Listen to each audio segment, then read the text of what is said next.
Сәлеметсіздер ме, құрметті әріптестер? Мен Талдықорған қаласындағы физика-математикалық бағытындағы Назарбаев зияткерлік мектебінің кіріктірілген білім беру бағдарламасы бойынша тілге енгізу сыныбының бастауыш сынып мұғалімі Сәбитова Салтанат Серікқызымын. Бүгінгі сіздерге ұсынайын деп отырған сабағымыз бұл математика пәні. Сабағымыздың тақырыбы есептерді шығару үшін формулаларды қолдану. Бұл сабақ бағдарламада 4-ші B бөліміндегі формулалар тарауынан алынған сабақтың бірі болып саналады. Енді әрине сабақты бастамас бұрын сабақтың алдында өзіміздің қойған мақсатымызға назар аударсақ. Бірінші біздің мақсатымыз бұл балаларға формулаларды ажыратып үйрету. Есеп шығару барысында тиісті формуланы қолдана алуын бақылау және берілген формула бойынша есеп құрастырып жаттығу. Сонымен қатар бізде тілдік мақсаттарда тыста қалған жоқ. Бұл сабақта тақырыпқа байланысты мына ұғымдарды балалар меңгергені жөн көрдім. Периметр, аудан, көлем, формула, жұмыс, өнімділік, уақыт, баға, құн. Яғни осы ұғымдарды балалар сабақ барысында естерінде сақтауға тырысып, және жұмыс істеу барысында практикалық жұмыстарда қолдана білуін қадағалау. Енді әрине әр сабақтан өзінің күтілетін нәтижесі болады. Бұл сабақтан біздің күтілетін нәтиже есеп шығару барысында формуланы орынды қолдана алуын. Енді бұл бастауыш сынып балалары болғандықтан міндетті түрде оқушыларды ұйымшылдыққа, бірлікке тәрбиелеу арқылы топпен жұмыс істеуге үйрету, сонымен қатар уақытты үнемдеуге дағдыландыру. Енді бастауыш сынып балаларының ерекшеліктерін назарға ала отырып, жас ерекшеліктерін бұл сабақты кез келген сабаққа біз ойын жаттығулар алуға тырысамыз. Енді бұл сабақта алынған жұмыс түрлері бұл ұжымдық, топтық жұмыс және қалыптастырушы бағалау. Енді бұл сабақтың алдында балаларға бағалау парағы таратылады. Олар сол бағалау парағымен танысып, сабақ барысында өздерінің жасаған жұмыстарын түртіп отырады. Оны сіздер қазір мына видеодан көре аласыздар. Балалар, бүгінгі сабағымызды бастамастан бұрын мен қазір сіздерге мынандай бағалау парағын береміз. Әр баланың алдында осы парақ жатады. Содан кейін сабақ аяқталған соң сендер өздерін белгілейсіңдер. Әрқайсысы өз жұмысыңды. Келістік па? Қазірше ол былай шетте тұра берсін. Алихан көмектесе қойшы маған, таратып бере қойшы маған.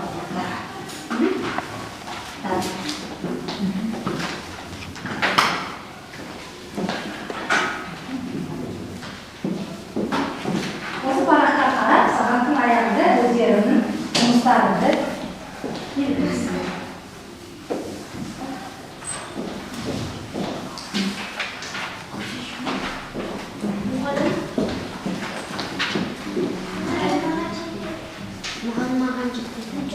Болды. Қарасыңдар, сендер тақтада не көріп отырсыңдар?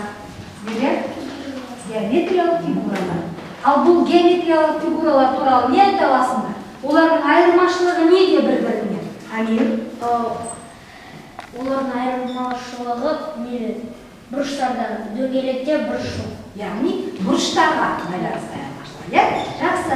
Ондай болса, Вика, сен не қосасың? Олардың түстері әртүрлі. Жақсы. Енді қазір мынандай тапсырма. Қазір сендер осы геометриялық фигураларды бұрыштарының өсуіне қарай орналастырасыңдар. Сонда біздің бүгінгі сабақтың тақырыбы шығады. Қане, қай фигураны бірінші орналастырамыз? Дамира? Мен ойлаймын, без бұрышқа. Бұрыштарының өсуіне байланысты. Амир? Үш бұрышты. Ағырке, ағырке, жылдама.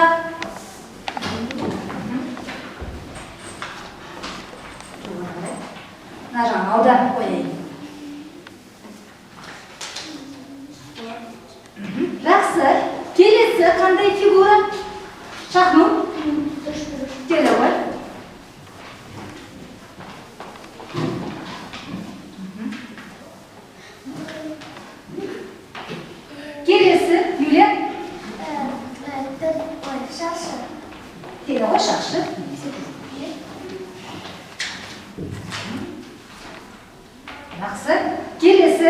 Гүлнұр келе ғой.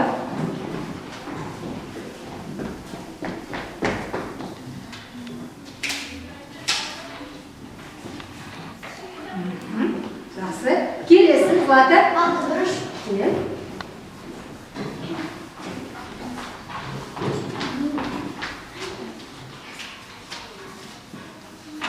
Келесі Дамира. Жеті бұрыш.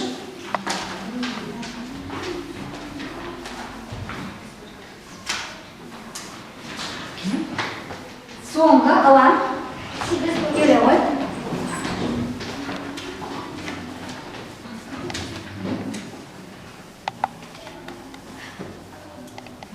Ал бүгінгі сабақтың тақырыбы қандай екен? Гаухара? Формула. Дұрыс айтасыңдар балалар. Бүгінгі біз сабақта формула жайлы әңгімемізді жалғастырамыз. Яғни бүгінгі біздің тақырып есептерді шығару үшін формуланы қолдану. Мынау бүгінгі біздің тақырып. Мен сендердің алдыларына бұл тақырыпты өтіп қояйын. Міне бүгінгі біздің тақырып.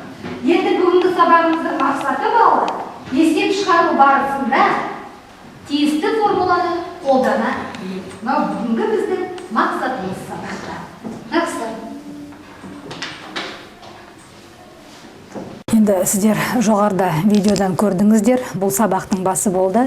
Енді сабақты мен стартерден бастадым. Балалар өздері бүгінгі сабақтың тақырыбын атауға шақырдым. Сондықтан да бұны біз ойын жаттығу түрінде алдым, жасырын сөз деп.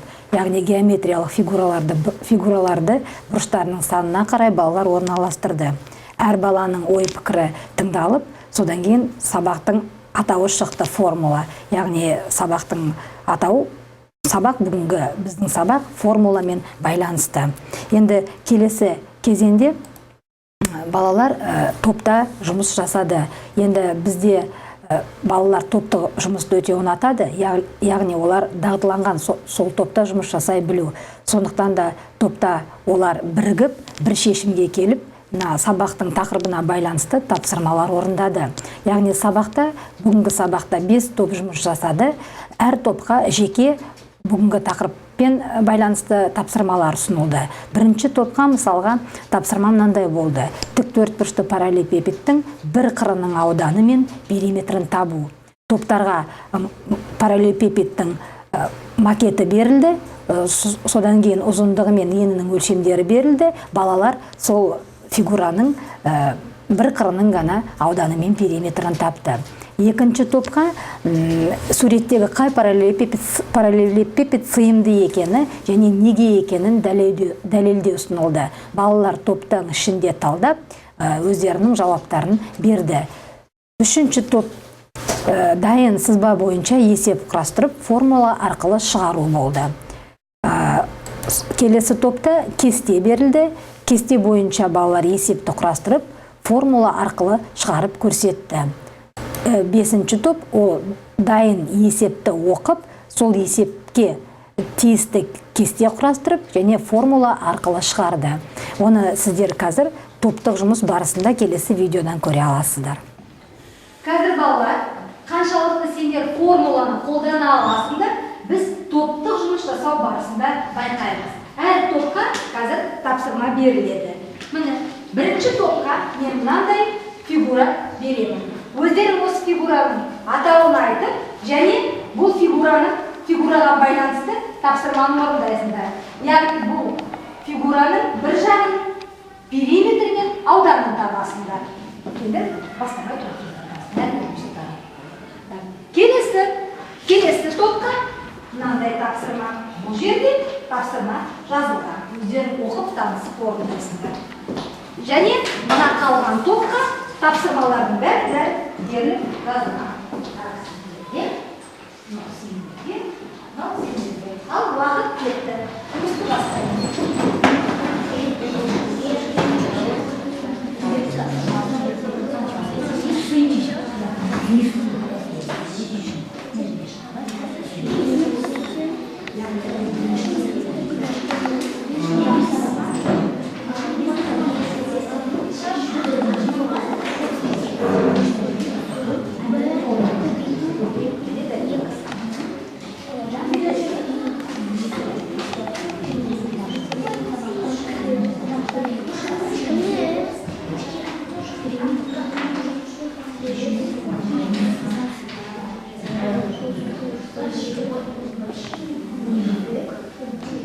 Сіздер балалардың топта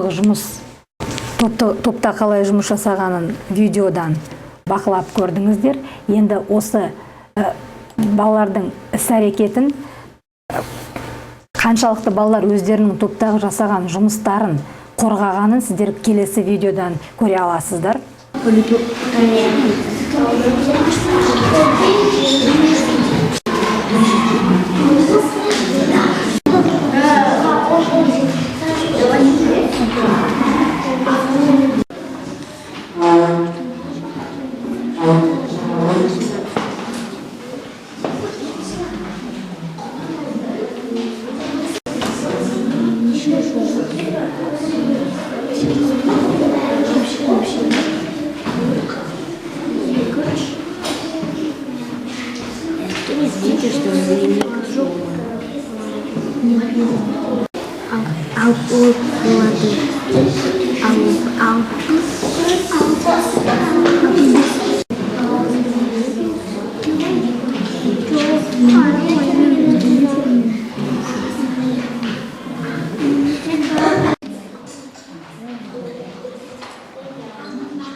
Әр топ тапсырманы орындап аяқтады. Енді топтардың қаншалықты тапсырманы дұрыс орындағанын біз көрейік. Ал кезек бастайық. Тапсырмамен таныстырасыңдар класс сыныпты. Осындай тапсырма келді. Осы фигура несі? Бұл фигура. Бұл параллелепипед. Бірақ бізге айтқан бір бұрышының бір жағының ауданы мен периметрін табу. Шешуі периметр тек жақшашыларды қосылуды жақшашылда көбейтірек. Дұрысырақ қалай болады? Мен бұның қосындысын көбейтеміз екіге. Өстен А көбейту бір. Өстен 48 көбейту 12 тең 576. Ал периметр 48 пен 12-ның қосындысын екіге көбейтсек 120 шығады. Жақсы, рахмет. Тек қана сендерге сұрақ. Бұл фигураның бір жағының ұзындығы мен ені қанша болды? Ұзындығы 8 сантиметр. Ені? 12 Жақсы. Дұрыс айтасың. Міне, бір жағының ғана периметрі мен ауданы табу керек болды. Балалар формуланың көмегінен тапты. Дұрыс. Тапсырмамен таныстырыңдар. Бізге осындай тапсырма келді. Сызба келді. Мұнда қашықтығы және уақыты белгілі. Қашықтығы 520 метр, ал уақыты 8 минут. Оның жылдамдығы сұрау белгісіз. Қандай есеп құрастырдыңдар? Раялада 8 минутына 520 метр жүреді. Оның жылдамдығы қандай болады? Шешуі.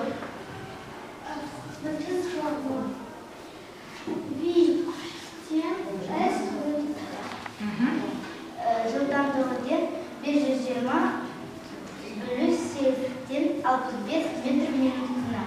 Жалпы 18 минутта 65 метр минутына жүреді. Жақсы, ол 520 метрді 65 метр минутына жылдамдықпен жүрді. Жақсы, екінші топ. Ал. Бізге осындай есеп шықты. Кесте бойынша есеп құрастырып шығамыз. Бағасы 60 теңге, саны 5, құны грамм белгісі. Есептері не туралы? Қалам. Қалам туралы. Жақсы. Шешуі, біз құнын табу үшін біз аны көбейтеміз сыныға. Сонда А дегеніміз не? 60 ал Н. N 5. Сонда біз 60-ты көбейтсек 5-ке болады 300 теңге.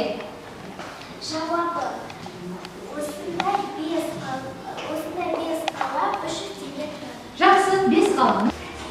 Бізге бір параллелепипед және куб шықты. Тапсырма қандай? Суреттегі қай параллелепипед сыйымды? Сыйымды. Параллелепипедтің формуласы А көбейту Б көбейту С. Яғни сендер нені таптыңдар? Біз параллелепипедтің көлемін таптық. Біріншінің көлемі қанша? Біріншінің көлемі 209,496. Екіншінің? Екіншінің Б-тен 238,328. Қай фигура сыйымды екен? Қайсының көлемі үлкенірек екен? Біріншінікі ме, екіншінікі ме? Бізде екінші. Ол Өте сыйымды. өйткені? Оның көлемі Өйткені оның көлемі. Завод күніне 208 жеңіл көлік шығарады. 7 күнде завод неше жеңіл көлік шығарады? Біз кестесіз. Кестеде жұмыс, көлігі, уақыты. Жұмыс белгісіз. Жұмысты табу үшін біз өнімділікті уақытқа көбейтеміз. Жауабы 1456 күн.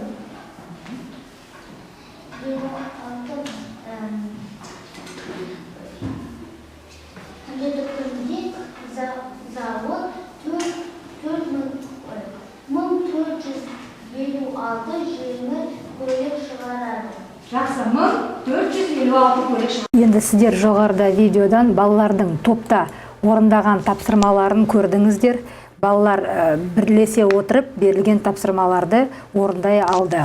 Енді сабақта міндетті түрде сергіту сәті де болған дұрыс, себебі бұл жастағы балалар тез қызығушылығын жоғалтып, шаршап қалады. Сондықтан да сергіту сәті ретінде мен мұқият бол ойынын алдым.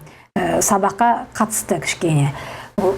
Яғни олар мұғалімнің оқыған сөйлемдерінде берілген мәліметтің дұрыстығын немесе бұрыстығын анықтайды. Егер де сол айтылған сөйлем дұрыс болып жатса, балалар қолдарын соғып белгі береді. Ал егер де келіспесе, аяқтарын топылдатады. Сонда балалар ойлай отырып және қимылдайды. Оны сіздер мына видеодан көре аласыздар. Сіздерге сөйлемдер olur. Егер бұл сөйлемде мәлімет дұрыс болса, бәріміз қол соғамыз. Дұрыс болса, аяғымызды топылдатамыз. Алып кеттік. Екі жағы шектелген түзу сызық сәуле деп аталады.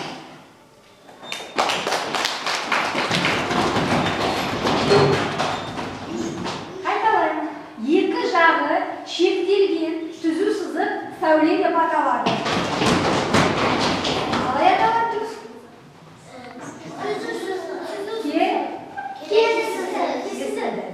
Келесі. Ауданды табу үшін ұзындығына енін көбейтеміз. Жылдамдықты көбейтеміз. 1 километрде 10.000 метр бар. Түп көпіріштің қарама-қарсы қабырғалары бір-біріне тең. Енді балалар өстіп азда болса сергіп алған соң, оқушыларға жұмыс түрін түрлендіру мақсатында балалардың қызығушылығын ары қарай арттыру үшін флипчартпен жұмыс ұсындым. Бұл флипчартта берілген тапсырма келесі болды. Берілген формулаларды тиісті өлшемдермен сәйкестендіру. Оны сіздер көре аласыздар келесі видеодан. Келесі тапсырма бізде мынандай. Тақтадағы берілген формулаларды мына жақтағы өлшемдермен дұрыс сәйкестендіру керек. Кәне бастаймыз. Ал Злата, сізден бастайық. Қаламды ал.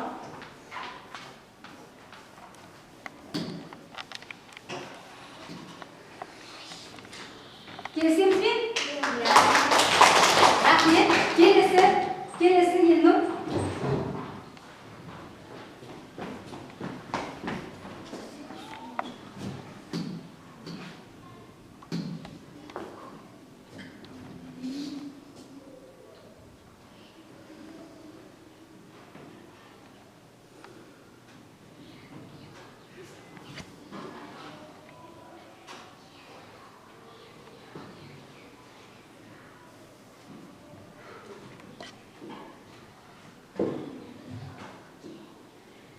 Елнұр.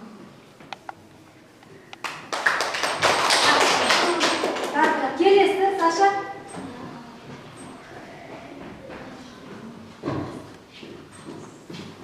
Жылдамырақ.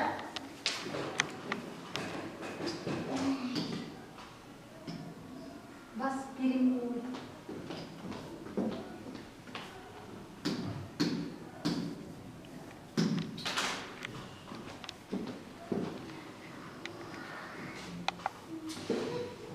Келесесіне ме? Келесі. Сымбат.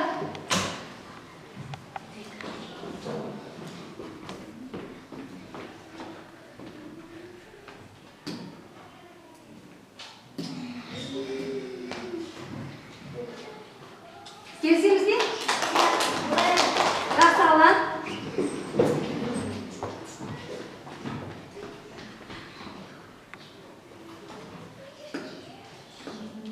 Ручканы, қаламды басқа, я. Бас үстіне.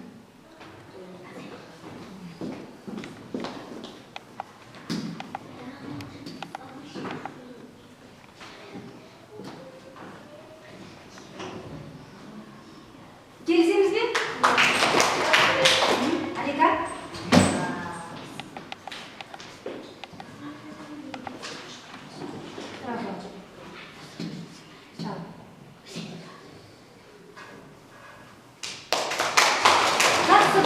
Бәріміз дұрыс формуламен тиісті өлшемдерді сәйкестендірдік. Енді бұл видеодан сіздер байқадыңыздар, балалардың қаншалықты формулаларды ажыратып, тиісті өлшемге апарғанын. Енді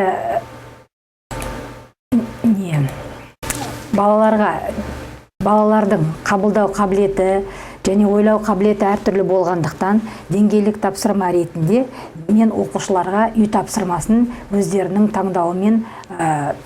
таңдауға бердім. Яғни бала өзінің күшіне қарай тиісті тапсырманы таңдады. Бірінші топтың тапсырмасы бірінші тапсырма сызба бойынша есеп құрастыру болған, екінші тапсырма кестеге қарап есеп құрастыру, және үшінші тапсырма берілген есепке кері есеп құрастыру болған. Енді әр бала өзінің қалауымен үй тапсырмасын таңдады. Енді сабақтың соңында жеке бағалау парағына қайтадан оралып, балалардың бүгінгі сабақтан алған әсерін, көңіл күйін білу мақсатында мен жеке парақты толтыруға ұсындым. Бұны сіздер видеодан көре аласыздар. Сабағымыз аяқталды. Сабақтың басына сендер әрқайсында осындай бағалау парағын алдыңдар. Қазір 2 минут уақыттың ішінде әркім өзіне бағасын қойып шықсын.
барлығымыз бағалау парағын алған едік.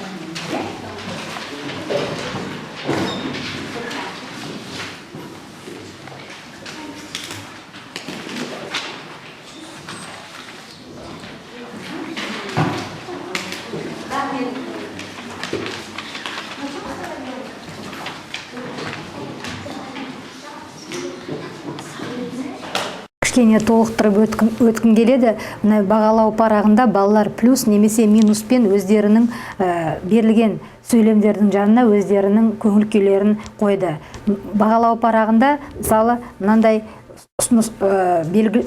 сөйлемдер берілген. Бүгінгі жұмысыма ризамын, өзімнің топтағы қосқан үлесіме көңілім толады, мен үшін тапсырмалар күрделі болды, мен үшін сабақ тез өтіп кетті, мен қатты шаршадым, жұппен жұмыс жасаған ұнады, тақырып қызық болды, бүгінгі сабақ мен үшін пайдалы болды, барлығы түсінікті болды, өзімді жақсы сезіндім. Яғни балалар көңіл күйлерін осы кестені толтыра отырып білдірді. Енді сабақ барысында әр топ өздерінің жұмысын ұсынған кезде басқа топтар олардың жұмыстарына баға беріп қол соғып отырды. Керекті жерде мадақтап, келіспеген жерлерде өздерінің келіспеулерін де айтып отырды.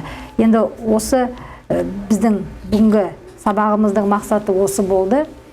Меніңше енді сабақтың мақсатына жеттік деп ойлаймын. Назар қойып тыңдағандарыңызға көп рахмет.